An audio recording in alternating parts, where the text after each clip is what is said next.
Geçen seneye bakarak da sürgün uzunluklarımız bir hayli güzel. Ortalama 5 yaşında 2000 dekar bir Çantır ceviz bahçesi bu görmüş olduğumuz bahçe Adıyaman Kahta'da. Tabii bu kadar büyümesinin nedeni tek başına budama değil. Tabii budamayı doğru yapmıştık ama bunun yanında sulama, gübreleme, toprak işleme, makro ve mikro besin elementlerini de doğru vermek gerekiyor. Yerde de damlama sistemlerini görüyorsunuz. Burada damlama sisteminle sulanıp ve gübrelemeler de buna göre verilmekte. Fakat her ne olursa olsun budamanın önemi çok büyük. Eğer bir ağacı doğru budayamıyorsanız aslında çok şey kaybediyorsunuz. Zaman kaybediyorsunuz. Ürün kaybedebiliyorsunuz. Ama doğru budamanın yanında doğru bir gübreleme, doğru bir sulama olduktan sonra belki ağacınız 5 yaşındayken 6-7 yaşındaki bir ağaç görünümünde ulaşıyor. Burada da ağaçlarımızın gövde çapları 5. yaşında ortalama 10-15 santime falan ulaştı. Bu sene biraz ürün alacağız. Fakat önümüzdeki yıl çok fazla burada ürün almayı düşünüyoruz. Çünkü bu sene yine bir %30 civarı bir geriye doğru kesim düşünüyoruz. Bunun nedeni de şu. Bu bahçe 8'e 8 dikili bir bahçe.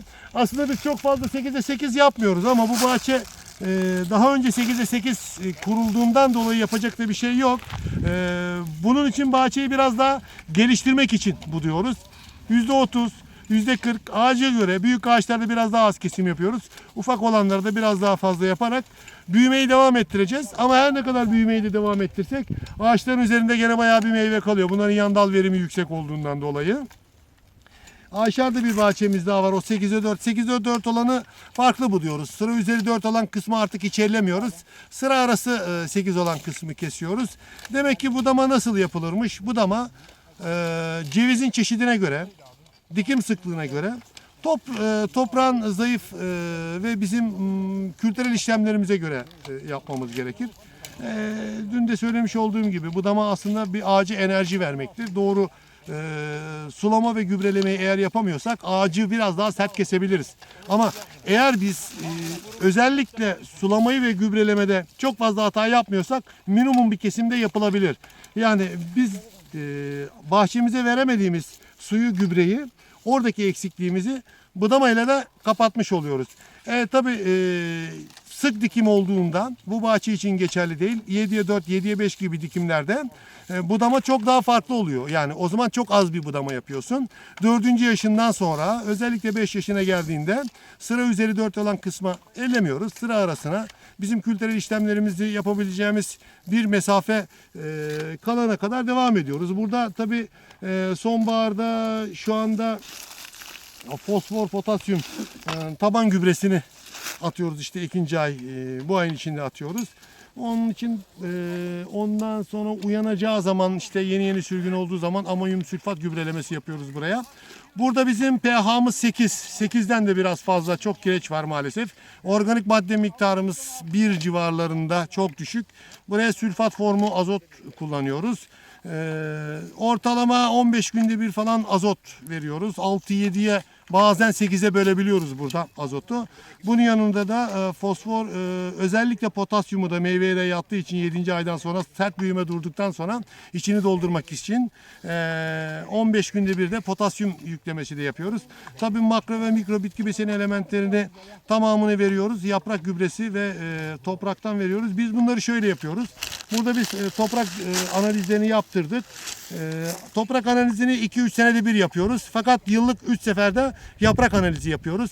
Yaprak analizlerde noksanlık ve fazlalık durumuna göre gübreleyi arttırıyoruz veyahut da eksiltiyoruz. Çünkü gübreleme tek başına toprak analizine göre yapılmaz. Burada bazı bitki besin elementleri çok fazla. Mesela pH yüksek olduğu için fosfor çok fazla, potasyum çok fazla. Fakat biz yaprak gübresi, yaprak tahlili yaptırıyoruz. Potasyum çıkmıyor. Bunun nedeni ne? pH'nin yüksek olduğundan dolayı toprakta kilitleniyor. Ne yapmamız gerekiyor? Tekrar potasyum damlama ile birlikte veriyoruz. Buna benzer diğer bitki besin elementlerinde de aynı. Tabii leonardit menşeli humik asiti yıllık 4 sefer 5 sefer veriyoruz. Sonbaharda çinkolosunu, ilkbaharda amino asitli olan streslere karşı daha iyi ağacı korusun diye. Fakat yıl boyunca birkaç daha fazla vererek, çünkü amino asit topraktaki anlamayan formdaki bitki besin elementlerini de çözüyor ve bitki besin elementlerini kendi bünyesine aldığından dolayı aslında biz atmış olduğumuz kimyasal gübreleri %50-60'ı yaraysız duruma geçiyor. Fakat humik asitte biz bunun çok büyük bir bölümünü de yarayışlı duruma getiriyoruz ve toprağımızın da aynı zamanda organik madde miktarını yükseltiyoruz. Çünkü organik madde miktarımız 1. Yani 1 dereceler çok az. En az 3 olması gerekir ki istediğimiz 4. Ama bu tabii Türkiye'nin gerçeği. Yani genelde organik madde miktarları çok düşük. Ya buna hayvan gübresi vereceksin. O da çok ot getiriyor. Yanlış olması gerekiyor. Fermente edilmesi gerekiyor. Bir sürü problem. Fakat leonardit'te biz bunu çözüyoruz. Hem bir kamyon 20-30 kilo sulu leonardit, humik asit, bir kamyon hayvan gübresine bedel. Dolayısıyla atması da çok kolay. Damlamadan da atıyoruz.